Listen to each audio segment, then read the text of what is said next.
I ran both of these robots on my dirty floors, and one of them didn't leave anything behind. The other one was a little disappointing. Today, I'm comparing the Yeedi M14 Plus and the Shark PowerDetect NeverTouch Pro, and I'm going to focus on what actually matters day to day: vacuuming, mopping, navigation, and how much babysitting they really need. Quick disclosure before we get too far in, Yeedi did send me the M14 Plus for free, but this video is not sponsored, and everything you're hearing is based on my real experience using both of these in my home. If you want to compare pricing or specs, I put affiliate links in the description so you can see what they're going for right now. And if you're trying to figure out which smart home products actually live up to the marketing, subscribe. We test products in our real homes, not lab conditions, and we post honest comparisons like this regularly. Let's start with vacuuming, because this is where the difference was obvious almost immediately. I did my basic corn chip test. Corn chips are a little heavier than normal debris, so this one shows whether a robot is actually picking things up or just pushing them around. The Yeedi M14 Plus didn't leave anything behind. No crumbs stuck in corners, no stray pieces along the edges. It was one pass and done. The Shark PowerDetect did well overall, but it didn't fully clear the test area. Even with repeated tries, there were a few pieces left behind that I had to manually clean up. If pure vacuum performance matters most to you, Yeedi has the edge here. Obstacle avoidance is another area where I saw a clear difference. The Yeedi does a better job identifying and avoiding objects, things like cords, small items, and furniture legs.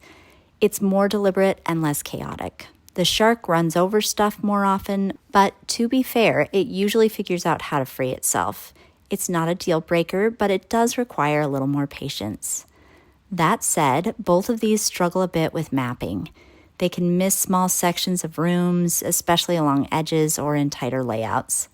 This isn't unique to either one, but it's something to be aware of with both.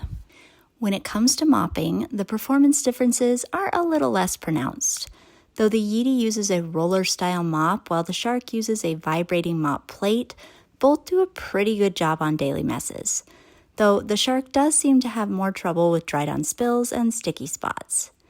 Where you can really see the difference is with edge cleaning. Basically, the Shark just doesn't do edges at all, while the Yeedi brings its roller mop right out to the baseboard. The result is fully clean floors for the Yeedi and mostly clean floors for the Shark. The Yeedi app is simply better. It's easier to customize, easier to understand, and less frustrating to use day to day. The Shark app works, but it feels more limited and less intuitive. And there are weird limitations. Like if it's cleaning the whole house, it will vacuum and mop at the same time, but if you're just cleaning one room, you have to choose vacuum or mop. If you're someone who likes to tweak settings, set routines, or adjust how your robot cleans specific rooms, Yeedi wins here. The Shark station is slightly smaller, which might matter if space is tight. It also seems to use less water, which could be a plus if you're running it frequently and don't want to refill as often. These aren't huge differences, but they're worth mentioning. So which one didn't leave anything behind in the test? That was the Yeedi M14 Plus. Stronger vacuuming, better obstacle avoidance, a more effective mop, and a better app overall. The Shark PowerDetect NeverTouch Pro still has its place, especially if you want a slightly smaller dock and lower water usage. But if cleaning performance is your priority, Yeedi clearly came out ahead. You'll find affiliate links for both robots in the description if you want to compare current prices or features. And if you want more no-nonsense reviews like this, real tests, real pros and cons, subscribe so you don't have to waste money finding out the hard way.